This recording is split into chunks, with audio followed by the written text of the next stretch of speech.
नत्रगना थबक संगबदा महाक्सी yum Hingol कयामना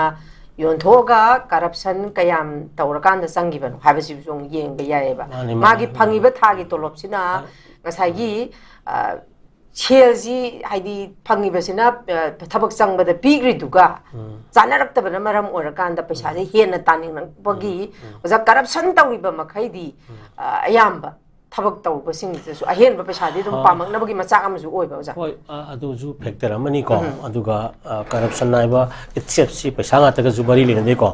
corruption हाइबा pot ST mindset जु corrupt तौबा करप माइंडसेट को दुगा मेटेरियल फॉर्म्स ऑन द पैसा नुंग जागा मरी लेने रखबा अदुना इहान हान बद करप्शन सी पैसा गातगी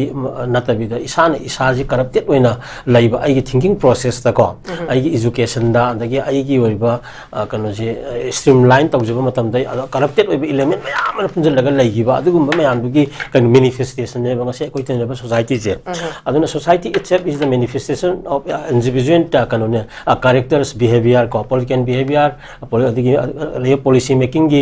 डिसीजन मेकिंग की लाइरी होल प्रोसेस मैम की मसा मसा कोलाप्स मैम तारक मैम की मैनिफेस्टेशन ने मसा मसा खंग इसा खंग को सिचुएशन से अखोई पोषक मैम कायथरखीदी सोरप गातनी खंगदौनेबा अदुना हाइबा हेलमगी पोट पैसा लौबा दुगा राइटफुल मागी एरिया दुदा कनो कनो प्रोफेशनल ओइदबा हाइबा तारे को ओजाना ओजा ओइबम थोपना कनो वरक्तबा अदगी कनो ओइबम थोक्तबना वरक्पा अदगी ngसाइगी पुलिस ओइबम थोक्तबना वरक्पा स्वाइदनी अखोइ कैरियर काउंसलिंग जे हजिकति याम साइंटिफिक अप्रोच तक थोखरा थोंगरेदना अंगांगिंग सेमदा मसी कनो तौसी गाइजे अदुना मागी कनो जे कनो प्रोफेशन दा मागी मसिना इथाइबनि मदद मपुंसी कच्चरगा रेस्पेक्ट तौनरगा हिंगनबगी सोसाइटी हम कोइ सेमगत ngमद्रियबको अदुना हजिक कनो पैसा पाएना डॉक्टर तमुरगा हजिक मयुम दतिका तरो लेब मी जो तुम यावलिदना अदागी मागी इंस्टिंक्ट माई इनबोर्न क्वालिटी माई पामजदबदुना माई कनो फंगजु डिग्री दु फंगजु अदुना मसा कके तोना सोइबदना तन मयाम सोरकदुइनेबा उकिन नोइग ओइरुदबदा उकिन नमना तमहलगा ngसाइगी कनो डिसीजन मयाम लाना लाकबगी अदुगुमबगी पोसक्तुनेबा अदुगी मयामसके सेंगतोगदो खर लेरी को अखोइदा मसी आइना आई सेंगे हाइबा नतेबा I myself is a part of this कनोनी कोलैप्स और सोसाइटी जी सरुक अमनेबा अदुदा अखोइना मसी हाई हाइरगा अखोइना ब्लेम तो मात्री यारो बि हेलेमको अखोइ मसी की कॉन्शियसनेस लैजे हाइबनी अखोइना मखोंदगी सोइरकपदगी मचा मचा मयाम सोइरकपदगी अखोइ योरिबा होजि प्रेसिडेंट रूल अमगी असोइबा अदुगा हिरम खुदिमक्ता अखोइना योंग ने युबी कोन बदौना अखोई रिसोर्स मयाम ngसाइ ग्रीन कोन द लैहाइदो लैरगसो अखोइ कपग हिंगिदना मीना कनो तरोप गाय लैबदो पुथोपिबा गाय अदुगी फिबम द लैबसे मसी अदगी अखोइ कनब संगी मरमदुना हुजि अखोइ हायो मयामसी येंकान मतुंग अमु थोक्तनबा अखोइ दिको फत्तबसिना नुक्तेगी थोकपा अदुगा मतुंग अमु थोक्तनबा कन क होनगदबनी कन अपिन तौरी गायना अमोना थोनिंग थोक्तन सिगी गातने हाइबना त उपाय लैतेबा मी मलैतकांदा रिप थारा लोइसनबदो अदुना अखोइ हल लमन फजना सेलिब्रेट तौबिरम कंट्रीब्यूट तौबिरम मयामसिंग असि मतम मतम कौथुइ को मतम मतम लाकांदा इराबोट जननेता Irabot should always be remember always be discuss every day को लाइक तिकेंद्र जी थंगान पौना मयामसिंग अदु मामागी एपिसोड लाकांदा निजंबदु नतन मखोइ परिंग से अदुम लिसांगसिना पुथबगी कनोम सो इकोइदा अदुम लेभम थोइ इन एवरी मोमेंट को युमदा खंगदे अमदा खंगदे अदुम लाटपनि खंगदे जगा जगा सिंग अखोइ स्ट्रीट कॉर्नर लैयो मयामसिंग असिदा मूर्ति सिंग थंबगी सांग छाउनगा आई याम नुसिबा कनों खक आइना इकाइ खुनु भाइबा तारे ओनली सिंगल साइरेंग अंक इरमबगी